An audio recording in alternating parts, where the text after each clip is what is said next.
Jonesy and Amanda. Jam Nation. Watching the Bathurst V8s for as long as I can remember. I just love watching the great race. And there's moments when I think of like Larry Perkins coming back pretty much from last and winning it all those years ago, or the heartbreak of Glenn Seaton. Do you remember the Glenn Seaton thing?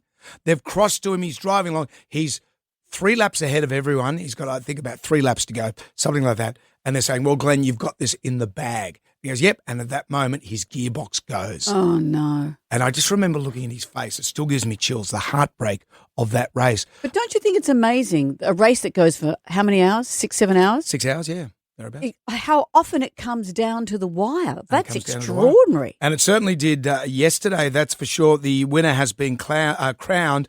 New Zealander Matthew Payne won the race, but under with Garth Tander, but under contentious circumstances, because James Golding actually crossed the line first, but he copped a 5-second penalty for bumping into Cooper Murray. I got confused. When he crossed the line, did he know he was going to be having a penalty? I presume he would have. They would have said, because they have the chats on the radio. Right. So they're not just listening to us. It wasn't just decided afterwards. No, it's not like you win and then they take the victory away from you. So if he'd won by 7 seconds, he'd still have won.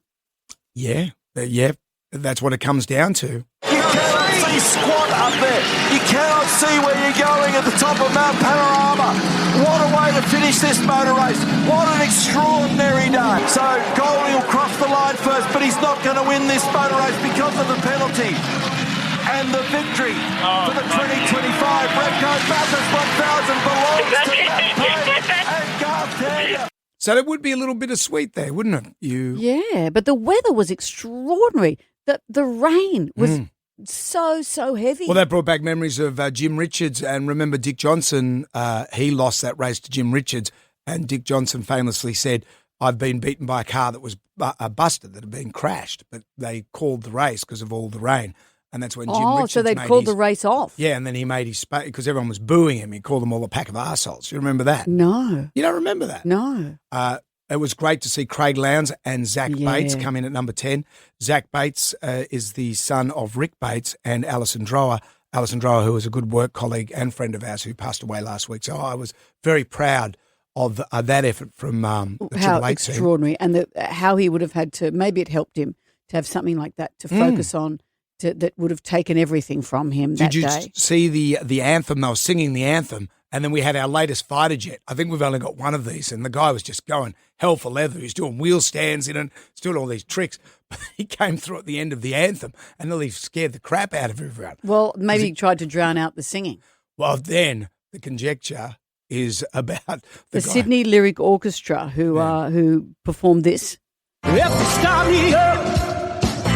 If you stop me up and if you stop. I thought he was doing all right. I feel sorry for them because they're doing their best, and yet people have said they're straight out of Bathurst RSL. This is embarrassing. AFL got Snoop. We got a Bathurst pub band to do a quote here, S-House karaoke. They could have got Knowlesy. Knowlesy just brings it. You get Knowlesy up there. I was watching it with my mum, and my mum said, well, it's good that they've got the Rolling Stones. Oh, my God. Imagine. You know who they should have got to perform? When I did the piano last year, one of the people who came down to perform was Thomas Randall, who was he came 9th yesterday, I think, 9th or 10th. He's a race car driver. Well, he didn't come 10th because that was Lounsey. So he came 9th then.